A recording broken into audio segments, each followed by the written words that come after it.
Good afternoon, everyone. My name is Will Cruddace, and as Janice mentioned, I work for CaFOD here in the Nottingham Diocese. I'm also a governor at St Benedict's, so it's a particular joy to be here with you this afternoon.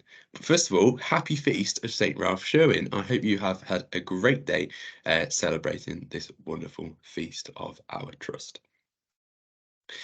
Today, I wanted to come along and say thank you so much for the wonderful fundraising I know you have been doing for our CaFOD World Gifts. Janice has told me about some of the amazing projects that have been going on in school, are going to continue to go on through Advent. So today I'm going to tell you a little bit about how some of those world gifts are going to be used around the world. Now, I know you already know what world gifts are because you've been doing amazing things to support them, but just to recap, world gifts are gifts that we can buy, not just for our family and friends close by us, but we actually buy them for people around the world who are less fortunate than ourselves. And they have life-changing impacts to the people that we give them to. So we'll look at a few of them today. The first one we're going to look at is our medical outreach team. The gift of a medical outreach team brings essential healthcare services to remote communities, and it also informs and trains people on vital health issues. But let's have a look at an example of one of these medical outreach teams in real life. So during the Civil War in El Salvador, which is in Central America, people from Guerrilla fled to Honduras. When they returned home, they needed healthcare services and decided to set up a clinic. CaFOD helped to train some of the community health workers, and today CaFOD still supports valuable outreach work from that clinic. Nurse Marlene was one of the original community health workers, and she said the clinic could not have lasted so many years without the support of CaFOD. Thank you on behalf of all the community. We couldn't have got to where we are today without you. So you can see when you buy a mobile health clinic or any of our healthcare or emergency world gifts, this is the kind of work that you are supporting, making life-changing work for people. Let's have a look at one of our farming world gifts next. We have got the goat that gives, and it really does give. So let's have a look at a real life story. So Rubina's husband is disabled and unable to work, and Rubina's family relies solely on her income. In the past, they've had no land to grow food on, and Rubina had to beg for money to buy food. But goats are the perfect livestock for many families in rural areas like Rubina's. They're easy to look after and they breed very quickly.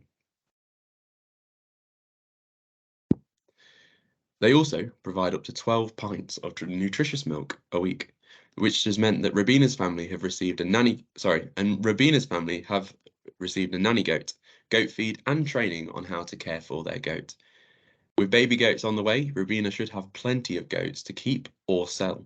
She can also sell excess milk at the local market to help provide a steady income. So you can see that when you're gifting a goat, it's not just a goat for Christmas. It really does change lives and has ongoing effects. You can see there that although it's just one goat, that one goat can then have more goats. It could be used for milk. And we don't just give goats either. We also provide the training that families need to look after these goats long term, which is amazing. And I believe there may be some goats being bought from St Benedict's, which is even more special. Lastly, let's look at one of our water and sanitisation and hygiene world gifts, the Keep Clean kit. The coronavirus pandemic has highlighted that everyone needs access to basic items to help us keep clean and safe. The Keep Clean kit shares with vulnerable families the peace of mind that comes from cleaning our hands and wearing a face mask. We often take bars of soap as a real, we often take luxuries like bars of soap for granted here in the UK. But this Keep Clean kit means that more people around the world can have them. So let's hear a real life story. Jamal is an expert in Bangladesh, working alongside CaFOD. He has distributed essential hygiene items to vulnerable families in his local area. And we can see here that he says, the suffering of vulnerable people due to the coronavirus in this area is beyond words. Day to day, the need is going up and help is needed for more families. Each kit includes soap, washing powder, 5 reusable, locally made face masks, and instructions for proper washing. It offers people the chance at normality, allowing them to go back to work or school or to shop for food safely. And what's so special about world gifts like this one is that actually, you may have noticed that they're locally made face masks. So it's not just supporting the people who receive the world gift, but we're also investing in local businesses and supporting people in that way as well. I'm sure you can all remember how it felt going back to normality for the first time after the pandemic, and how amazing that these Keep Clean kits can allow more and more people around the world to have that same experience. Now, I know you in St. Benedict's have already done a phenomenal job at getting involved and raising so much money to support our CaFOD World Gifts. And I know there's been loads of creative and fun different ways that you have done that.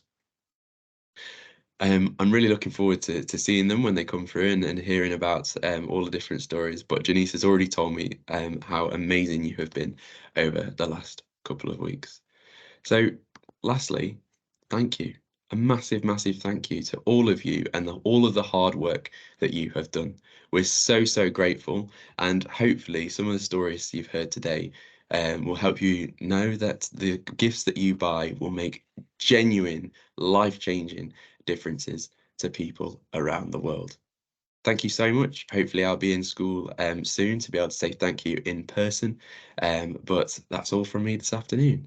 Have a wonderful rest of your day, a wonderful weekend, and once again, happy feast of St. Ralph Sherwin. Thank you very much. Bye bye.